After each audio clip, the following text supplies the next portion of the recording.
Hello everybody. How's it going? Welcome to another edition of JDT Fridays Fan 97. My name is JDT Fridays Fan 97, and for today's video, I'll be telling you the update on the Paramount Warner Brothers Discovery merger. And before we get started with the video, I wanted to remind you that please don't forget to like, comment, subscribe, and hit that notification bell, and join my Facebook group and follow me on social media. All right? So, yeah. So kick back and relax and enjoy this video. Alright, I'm here on Variety.com and it says, Paramount CEO David Ellison can't attend a Senate hearing on Warner Brothers merger because of death in the family, company says. Senator Cory Booker, Democrat of New Jersey, is holding a spotlight hearing Wednesday in Washington about Paramount Skydance's proposed $111 billion deal to acquire Warner Brothers Discovery. David Ellison, Paramount's chairman and CEO, will not be able to attend a hearing because of a death in the family, according to the company. Regretfully, Mr. Ellison is unavailable to be in Washington, D.C. on Wednesday, as he is attending a funeral due to a death in the family. Ted Levman, Paramount Skydance's SVP and head U.S. Public Policy and Government Affairs, wrote in a letter to Booker dated April 14th.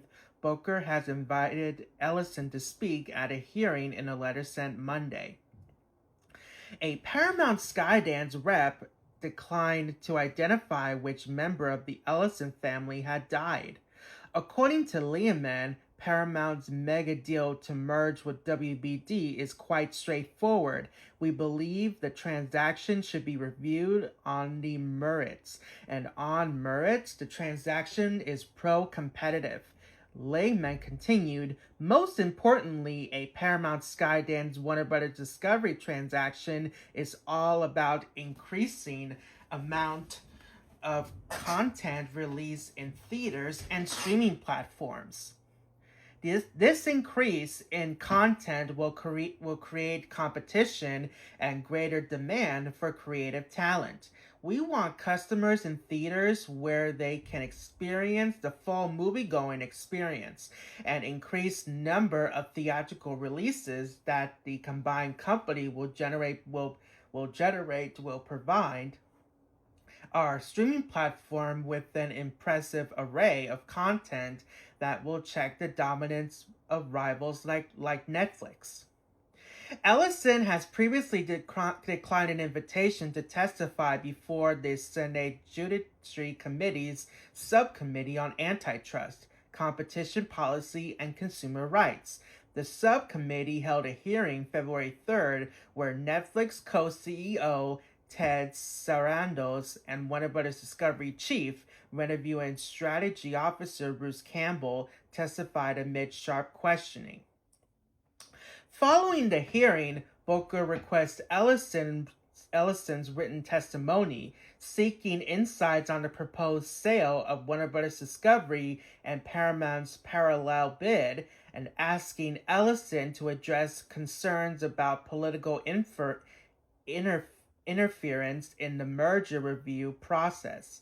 According to a group of 8 Democratic senators, including Booker, however, they said Ellison's response failed to address these issues. Those include questions about whether Ellison had ever donated money to Trump directly or indirectly, and whether there had been any communications regarding a personal benefit to Trump's with a potential Paramount-WBD merger. The senators also said the February 19th letter served as notice to preserve records related to the proposed Paramount-Warner Brothers Discovery transaction. According to Booker's letter this week, Paramount Skydance has not responded to preservation letter signed by the 8 U.S. senators. As the leader of the company seeking to execute one of the largest media mergers in American history, your continued unwillingness to engage with congressional oversight is itself a matter of public concern, Booker wrote. Paramount has said the Warner Bros. Discovery merger would ensure creatives have more avenues for their work, not fewer, and that the combined company would greenlight more projects and back bold ideas, per Booker's April 13th letter. These are serious commitments. This forum is an opportunity for you to make them directly to Congress and to the workers, journalists, and creators who livelihoods depend on whether those promises are kept. Booker's letter to Ellison also cites an open letter now signed by more than 2,000 Hollywood professionals as of Tuesday opposing the Paramount-WBD merger, saying, in part of that, the integrity, independence, and diversity of our industry would be grievously compromised as a result of the merger. Signatories to the letter, available at blockthemerger.com, include Christian Stewart, Ben Stiller, Florence Pugh, Pedro Pascal, Edward Norton, Augusto Orchestron, and Joanne Quinn Phoenix. The Senate hearing is slated for Wednesday starting at 3 p.m. Eastern. Speakers scheduled to appear are documentary filmmaker David Borenstein, Michael Isaac, Director of Legal Services and the Writers Guild of America East, Kate Fang, attorney, legalist analyst, and former host of The Katie Fang Show, and Mara Verschiden-Hillard, co-founder and executive director of the Partnership for Civil Justice Fund and a member of the steering committee of Jane Fonda's Committee for First Amendment. In addition, Mark Ruffalo, who has strongly opposed the Paramount-WBD merger, will testify via video conference at the hearing, according to Booker's office. Paramount's proposed Warner Bros. Takeover is subject to approval by WBD shareholders at an April 23rd special meeting. It also is pending regulatory approval. Last week, Paramount confirmed it bought on the sovereign wealth funds of Saudi Arabia, Qatar, and Abu Dhabi, as well as the LionTree Investment Fund and Equality Investors in connection with the WBD takeover bid.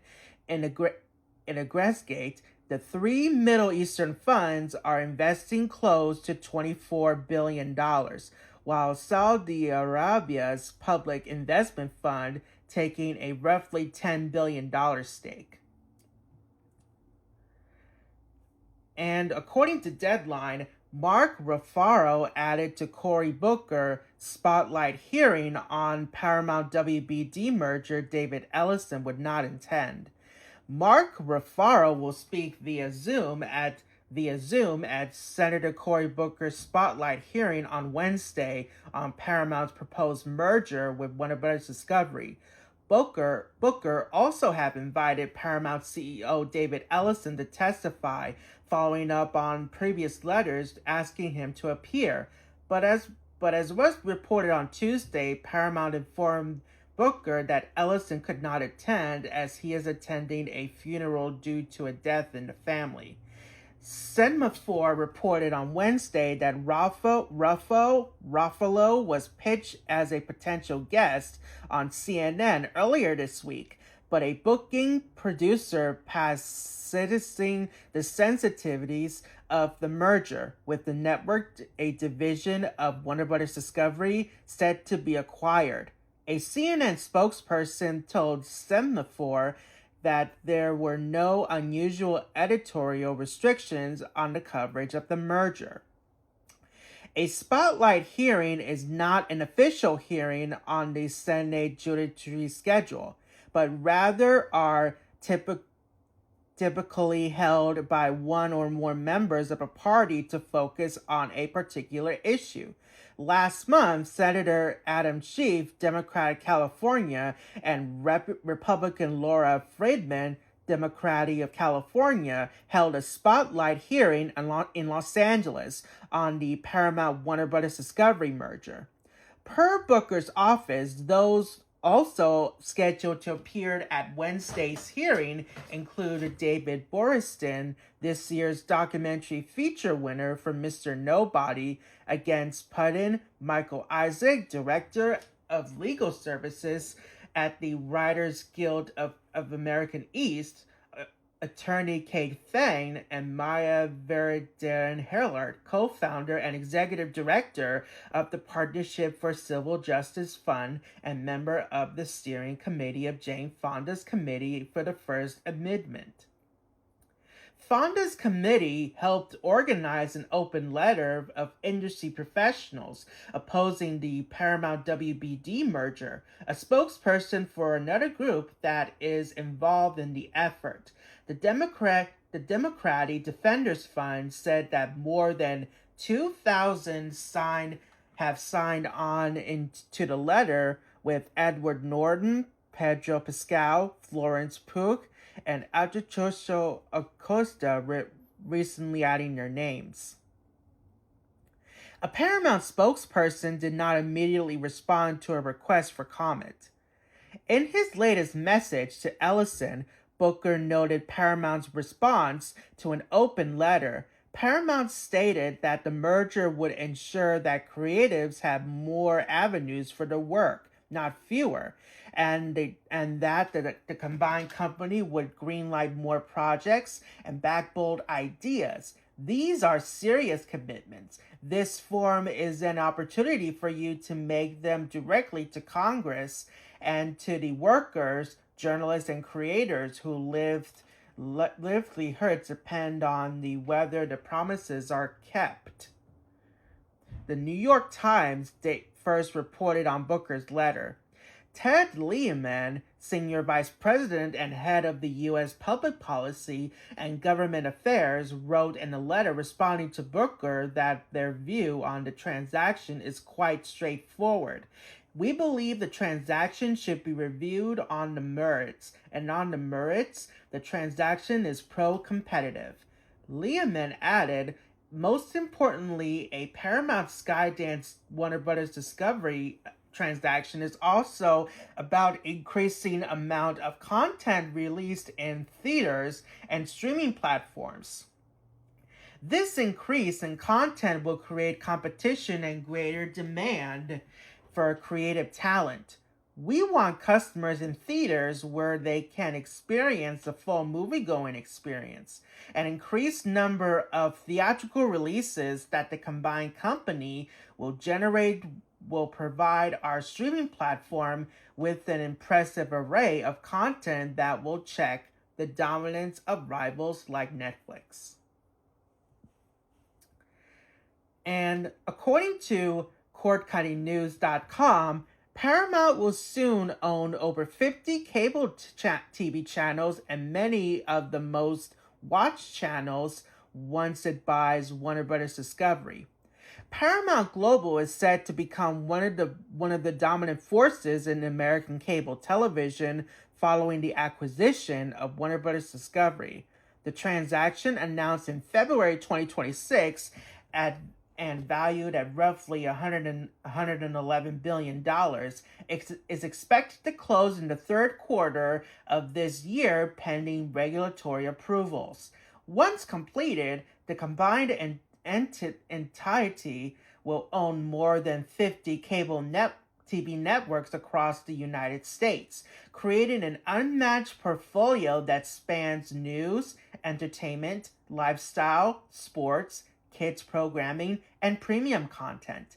This constellation gives Paramount direct control over many of most watched cable channels in the country, including HGTV and Nickelodeon, both consistent leaders in their respective categories for household viewership. Warner Brothers then enters a deal with approximately 31 basic cable networks and related feeds, many of which rank among the top-rated options for American audiences. The addition brings in powerhouse lifestyle brands such as HGTV, which draws millions of viewers interested in home renovation and real estate program, along with Food Network, Discovery Channel, TLC, Animal Planet, Investigation Discovery, Science Channel, Travel Channel, and the Magnolia Network. These channels dominate factual and unscripted television, often topping cable's ratings charts during primetime slots. Entertainment and sports properties from the formerly Turner Broadcasting portfolio add further strength, including TBS, TNT, True TV, Cartoon Network with its Adult Swim block, Boomerang, and news outlet CNN. Premium services like HBO and its multiplex channels, Cinemax, and Turner Classic Movies round out the linear offerings, while partial stakes in the networks such as the Motor Trend Channel and MLB Network expanded the sports and automobile reach. Paramount contributes its own robust lineup of roughly 28 cable brands and variants, many already household names with strong multi-generational appeal. The Nickelodeon family of channels stands out as a cornerstone, featuring Nickelodeon itself, Nick Jr. for preschool audiences, T-Nick, Nicktoons, and Nick Music, all of which maintain high engagement among younger viewers and families. The MTV Entertainment Group adds MTV and its multiple feeds, VH1, CMT, Comedy Central, Logo TV, the Paramount Network, Pop TV, and TV Land. BET Media Group includes BET, BET Her, BET Gospel, BET Jams, and BET Soul, serving dedicated audiences with targeted content.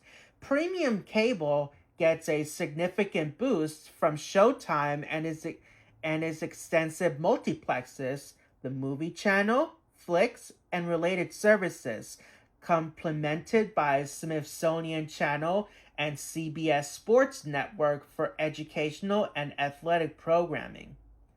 The merger unites these assets under one roof, resulting in a total of that easily surpass 50 distinct cable networks, which including primary brands, secondary feeds, multiplex channels, and joint venture extensions.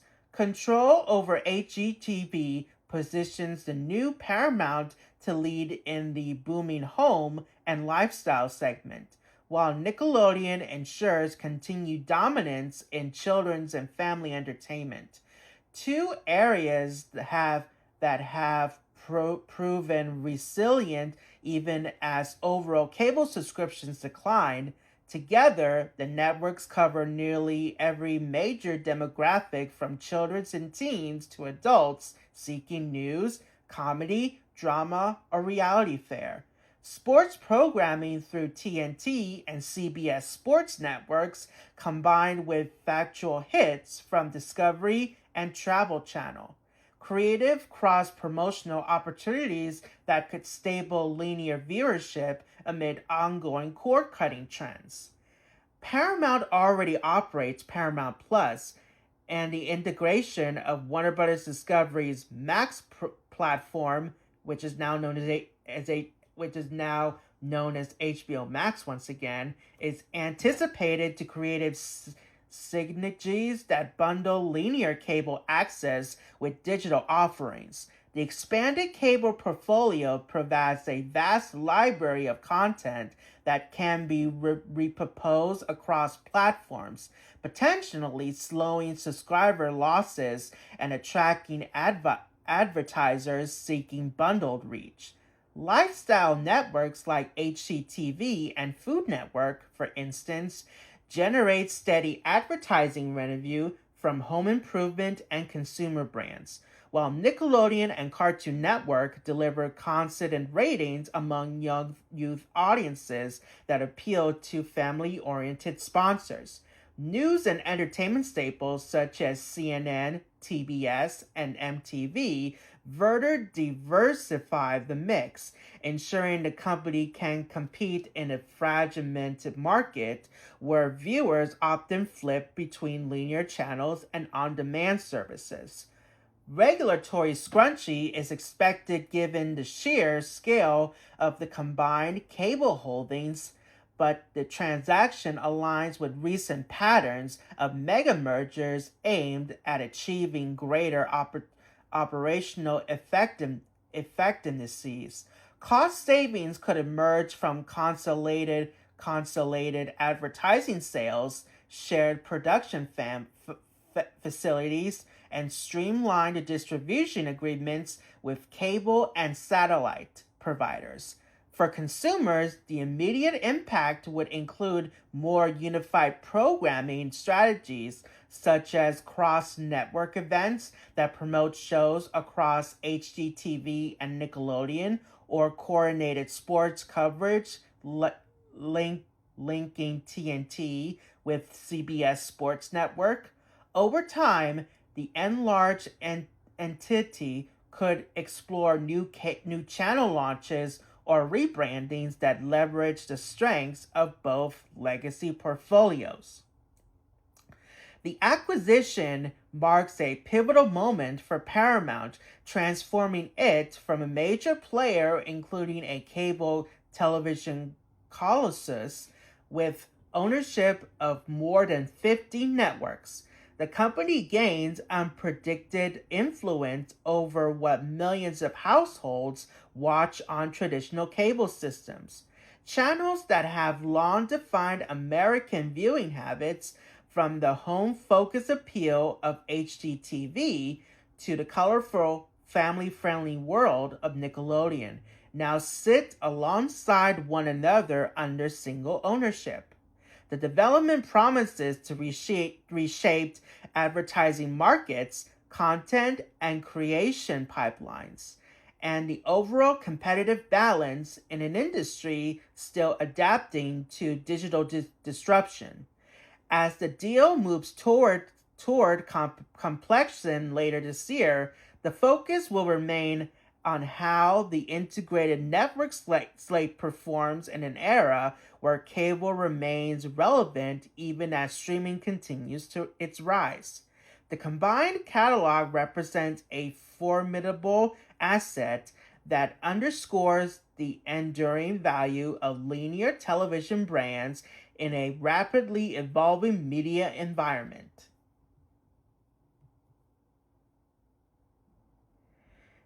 And on Variety.com, according to Variety.com, David Ellison to host private dinner honoring Donald Trump as Paramount awaits closing of Warner Brothers deal. David Ellison, whose Paramount Skydance is awaiting closure of its massive deal to swallow up Warner Brothers Discovery, will host an invitation-only dinner next week, honoring President Donald Trump and CBS News White House correspondences. Variety has confirmed. The event will take place in Washington, D.C. on April 23rd, 2 days before the annual White House Correspondents Association dinner on Saturday, April 25th. The Ellison-hosted function will be held at the United States Institute of Peace in Washington, which the State Department in December 2025 announced was being renamed to Donald J. Trump Institute of Peace. Media industry newsletter Breaker first reported news of the Ellison dinner. A spokesperson for Paramount Skydance declined to comment.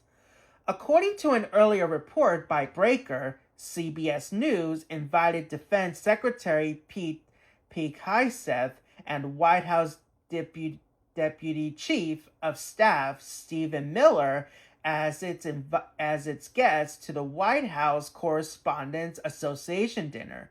Trump has said he will attend the event for the first time as president. The festivities are to be hosted by magician, author, and mentalist Oz Perlman. Separately, Paramount said that Ellison will be unable to attend a Senate Spotlight hearing Wednesday, April 15th, about the Paramount-WBD merger called by Cory Booker, Democrat of New Jersey, because Ellison is attending a funeral of a deceased family member. With Paramount Skydance poised to acquire CNN's parent company, staffers and the news cable outlet have privately expressed fears that the Trump-friendly ownership of Paramount Skydance will steer CNN's coverage towards a more conservative ideological bent. Ellison last fall installed Free Press founder Bari Weiss, who was criticized woke news coverage from many mainstream outlets as head of CBS News, resulting in disruption within the ranks of the TV news division. Ellison told CNBC last month that CNN's editorial independence will absolutely be maintained at CBS.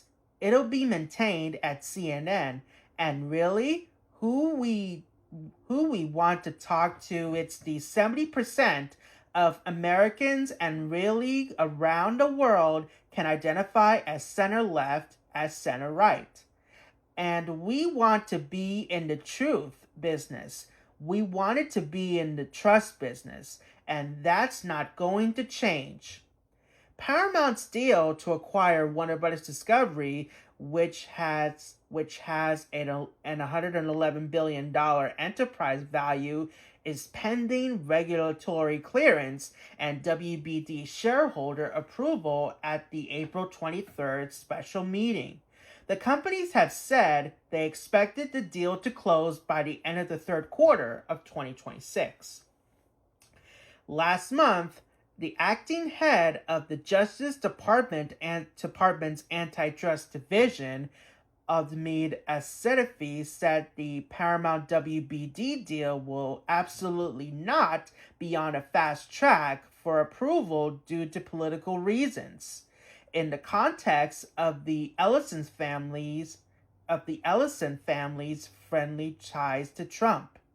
According to Booker, Ellison has not responded to a list of questions that he and 7 other Democratic senators was poised to the CEO, including whether Ellison had ever donated money to Trump directly or indirectly, and whether there will be any communications regarding a personal benefit to Trump with a potential Paramount-WBD merger. Anyways, I hope you enjoyed this edition of JDT Fridays Fan97 News for this Paramount WBD merger update for April 15th, 2026. And like I said in the beginning, please don't forget to like, comment, subscribe, and hit that notification bell. Join my Facebook group and follow me on social media. So yeah, thanks for watching. Until the next video, this is JDT Fridays Fan97 saying, this is your JDT Fridays Fan97 News. See ya.